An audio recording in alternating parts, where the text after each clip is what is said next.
So the lack of moisture had a huge impact on the forage crop. In fact, from a hay perspective, there's lots of producers who don't even have half a crop.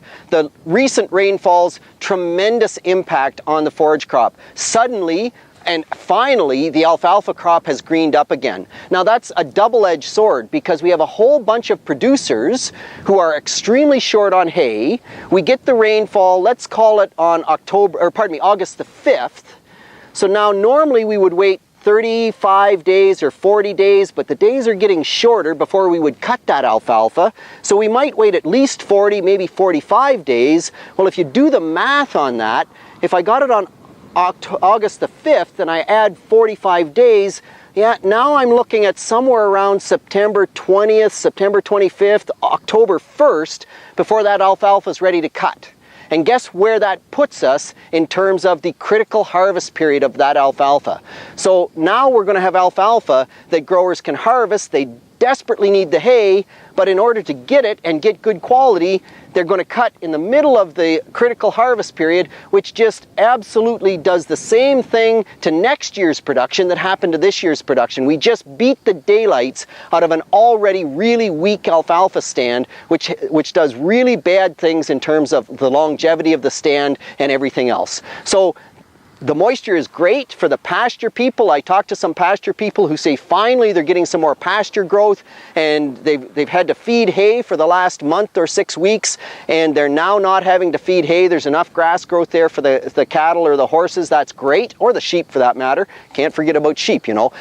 But we do have to worry about managing the alfalfa crop, the hay crop for next year as well. So the thought process there is that yes, let it regrow. And by the way, if you haven't cut your alfalfa in a while and your alfalfa's up, you know, this big or something like that, and it's looking like it's in flower and it isn't really doing much and it's not worth cutting, you still have to cut it. If you don't cut that alfalfa, it won't regrow, and we need it to start again. The leaf hopper have banged it up, the dry weather's banged it up. That's why it looks like this. Once it flowers, then it really doesn't want to do more vegetative growth. So anyone who hasn't cut their hay in that situation, get it done now, let it regrow, but don't cut it on September 25th or October the 1st.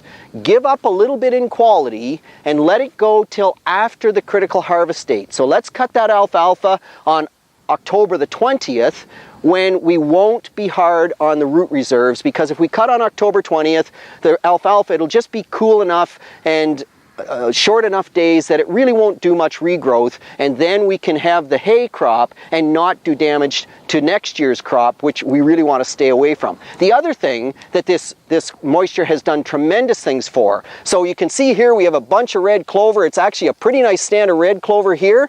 Well, you know, in 6 or 8 weeks, a grower could come back to this, and there could well be a cut of hay here. And so from an emergency forage standpoint, this clover is an option. The other thing that I've never seen as much, this is an unprecedented amount of oats or barley or oats and peas planted into wheat fields. And I've talked to many dairy farmers. Some of them have 300 and 400 acres of wheat stubble that's been planted into oats or barley or something like that. So this rainfall is incredibly critical to let that stuff grow and get a decent crop there so we can have that emergency forage to replace the hay that we didn't actually produce. So a real godsend from that perspective. And one final thing to think about, if you do have oats out there in the field, it's a great forage crop. It can make awesome hay, but rust is a disease that this time of year can just devastate that oat crop. So you need to monitor the oats for rust. If you're seeing oats, any of our fungicides, whether it's Stratego or it's Twinline or it's Quilt, any of those types of fungicides will control the rust. You need to make sure you control that rust. Otherwise, that oat forage isn't going to have any leaves on it. It's going to have, you know, very poor growth, and it'll have very poor quality from a protein and TDN standpoint as well. So one of those things that you just can't ignore the management, even though you would think, gosh, it's got to be over by now.